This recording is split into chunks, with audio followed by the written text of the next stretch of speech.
Hello, আসসালামু আলাইকুম। Hello viewers, কেমন আছেন আপনারা? আশা করছি ভালো আছেন। আলহামদুলিল্লাহ, আমিও ভালো আছি। আজকে আমি রান্না করব আমড়া দিয়ে ডিম দিয়ে কষা কষা করে একটা সবজি তরকারি আর কি। তারপর রান্না করব হচ্ছে পটল দিয়ে আলু দিয়ে ঝোল। পটল এমন একটা তরকারি যেটা মানে ভালো করে না রান্না করলে ভালো লাগে না, তাই পটলের মধ্যে একটু ভালো করে মশলা টশলা দিয়ে নারকেল দিয়ে রান্না করলে খুব টেস্টি হয়। তো আমি আজকে কোরানো নারকেল দিয়ে দুইটা পদ রান্না করব, ডিম আর আমড়া আর আলু আর পটল। আলু কাটছি দেখেন খোসা রেখে রেখে। আলুর খোসা একটু রেখে কাটলে এটা শরীরের জন্য অনেক ভালো, কারণ আলুর খোসা হার্টের ব্লকেজ সারায়। আর পটলের খোসা রেখে রেখে কাটছি, কারণ পটলের খোসা রেখে কাটলে পটলটা বেশি টেস্টি হয়, আর পটলের খোসা এমনিও স্বাস্থ্যকর।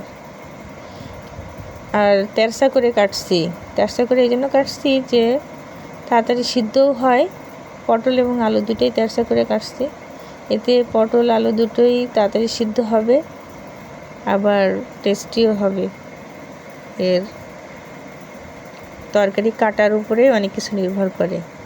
আগে আমি ভালো করে ধুয়ে নিয়েছি, তারপরে যে সবজির টুকরো করেছি।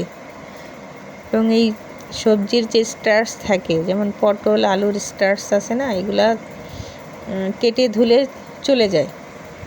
আর কেটে সবজি ধুয়ে তারপরে টুকরো করলে এর স্টার্চগুলো থাকে, ওইটাই বেশি টেস্ট হয়। আমি দেখেছি যে সবজি কেটে আলু কেটে যদি মানুষ ধোয় তাহলে ওটা ভালো লাগে না, অনেক স্বাদ কমে যায়। আর ধুয়ে টুকরো করে রান্না করলে ওই স্টার্চের জন্যই বেশি টেস্টি হয় সবজিগুলা।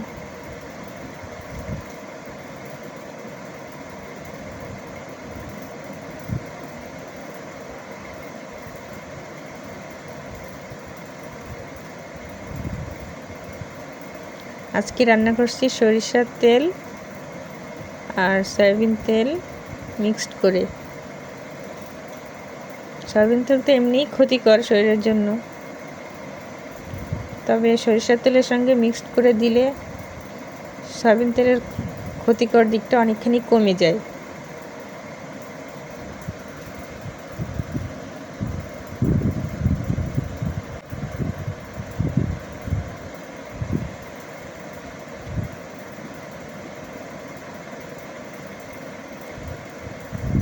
পেঁয়াজ একটু ভাজা হলে পরে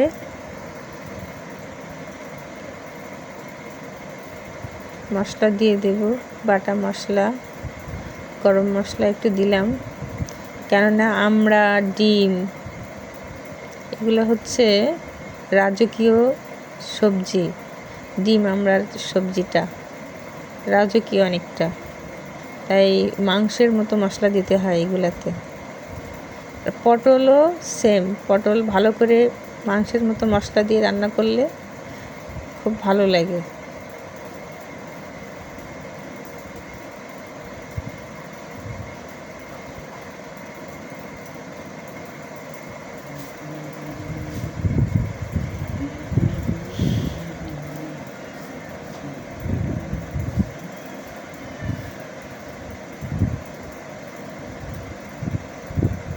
জিরা, গরম মশলার গুঁড়ো, ধনের গুঁড়ো সব গুঁড়ো করে রেখেছি যাতে তাড়াতাড়ি রান্না করা যায়। জিরা আর গরম মশলা একসঙ্গে করেছি, চাট মশলা একসঙ্গে করেছি, আর ধনের সঙ্গে গোলমরিচ একসঙ্গে করেছি। তাই আমি 3 ধরনের গুঁড়ো দেই: গোলমরিচ, ধনের গুঁড়ো, জিরা, গরম মশলার গুঁড়ো আর চাট মশলার গুঁড়ো। চাট মশলা অল্প করে দেই সব সবজিতে, এটা আমার ভালো লাগে, তাই সবজির টেস্টও হয়। মশলা তুলে রাখছি গ্যাস সাশ্রয়ের জন্য। একবারে মশলা কষিয়ে তুলে রাখছি, কেননা মশলা কষাতে তো অনেকটা গ্যাস খরচ হয়। গ্যাস সাশ্রয়ের জন্য একসঙ্গে মশলা কষাই আমি, আগেও অন্য ভিডিওতে বলেছি।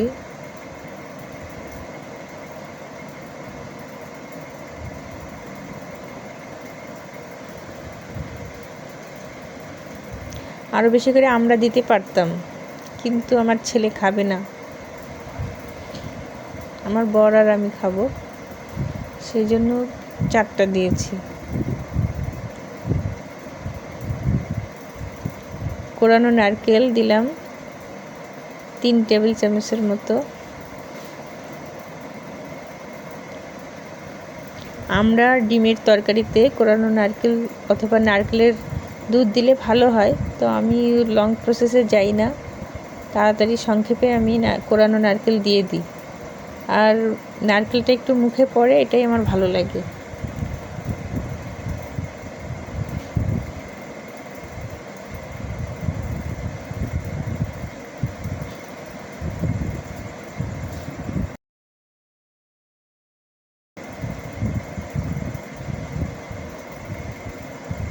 পাটা ধোয়ার মশলা গরম পানি একসাথে করে দেই।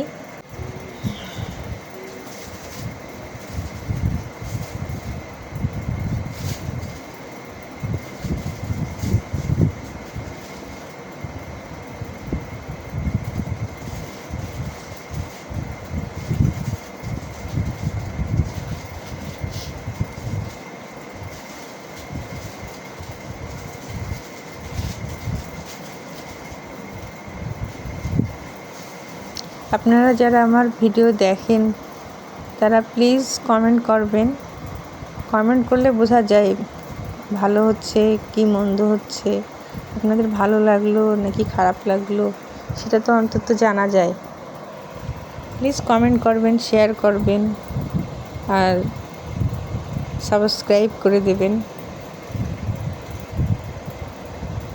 মাংসের কড়াই, মাংস ঢেলে নিচ্ছি, নেওয়ার পর কড়াইটা আর ধুইনি, সেই কড়াইয়ের মধ্যে পটল দিয়ে দিচ্ছি।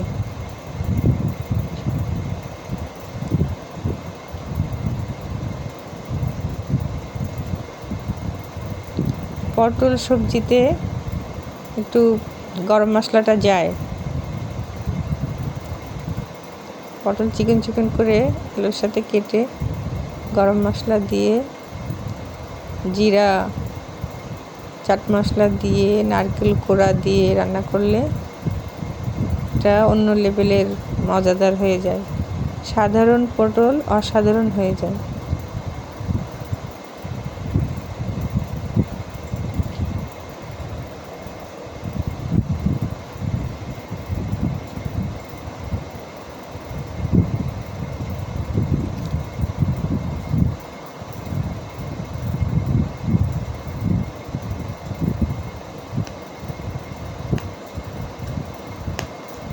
আমি সবজিতে সবসময় গরম পানি আর পাটা ধোয়া মশলার পানিটা নিয়ে থাকলে একসাথে করে গরম করে দেই।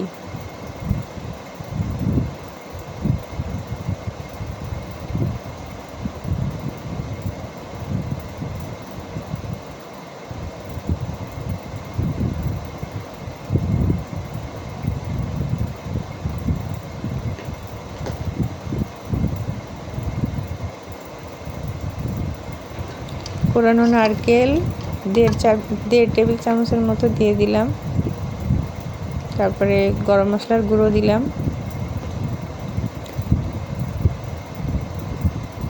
ধনে আর চাট মশলার গুঁড়ো, ধনে আর গোলমরিচ আর চাট মশলার গুঁড়ো দিলাম অল্প করে।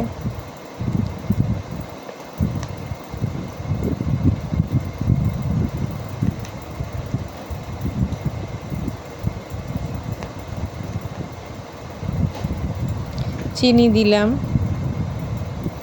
আর লবণ দিলাম। আমরা আর ডিমের তরকারি যেটা রান্না করলাম ওটার মধ্যেও চিনি দিয়েছি, আমি 2 টেবিল চামচ চিনি দিয়েছি। আর পটলের তরকারিতে 1 চা চামচের মতো চিনি দিয়েছি।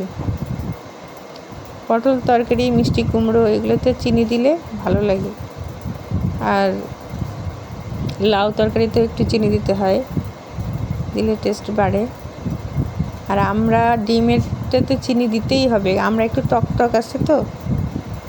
হয়ে গেল মজাদার আলু পটল আর ডিম আমড়ার তরকারি।